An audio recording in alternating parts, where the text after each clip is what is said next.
Hello student, ছাত্রমিত্র mathematics. এখন আমরা solve করছি নবম শ্রেণী কোষে দেখি 21 দুইয়ের দাগের বিয়ের অঙ্কটা সলভ করবো। এখানে আছে 5832-এর লগারিদম 6 হলে নিধান কী হবে হিসেব করে লিখি। তাহলে আমরা মনে করি নিধান ইকুয়ালস টু এক্স ধরছি।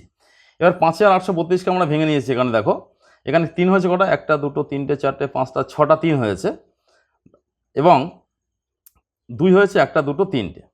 তাহলে দেখো এখানে 5832 যে লগারিদম যে সংজ্ঞা বলেছিলাম, সংজ্ঞায় কিন্তু সংজ্ঞা অনুযায়ী আমরা এখানে লিখতে পারবো লগ এক্স 5832 ইকুয়ালস টু 6।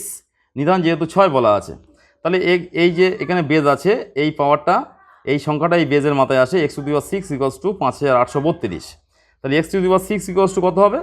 এখানে 6 আছে বলেছি, 3 আছে 6টা লিখেছি, আর 2 আছে কটা? 3টে আছে। তাহলে 2 মানে কি বলতে পারবো? √2 ইন্টু √2 এর গুণফল। তাহলে একটা 2 মানে দুটো √2, 3টে 2 মানে 3 2 6টা √2 হবে। তাহলে √6 √2 মানে পাওয়ারটা 6 হচ্ছে, যেহেতু একটা 2 মানে দুটো √2 এর গুণফল, তাই 3টে 2 মানে 6টা √2 এর গুণফল হবে। সেখানে হিসেব অনুযায়ী √6 √2 টু দি পাওয়ার 6।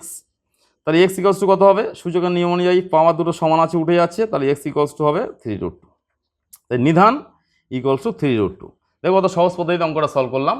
এইভাবে অঙ্কটি সহজ পদ্ধতিতে বা তোমার ক্লাসের সমস্ত অঙ্ক সমাধান সহজ পদ্ধতিতে পেতে হলে আমার যে অ্যাপটা আছে ছাত্রমিত্র অ্যাপ, সেটাকে ইনস্টল করতে হবে। তাহলে সহজ পদ্ধতিতে সহজভাবে তুমি অঙ্কগুলো শিখতে পারবে।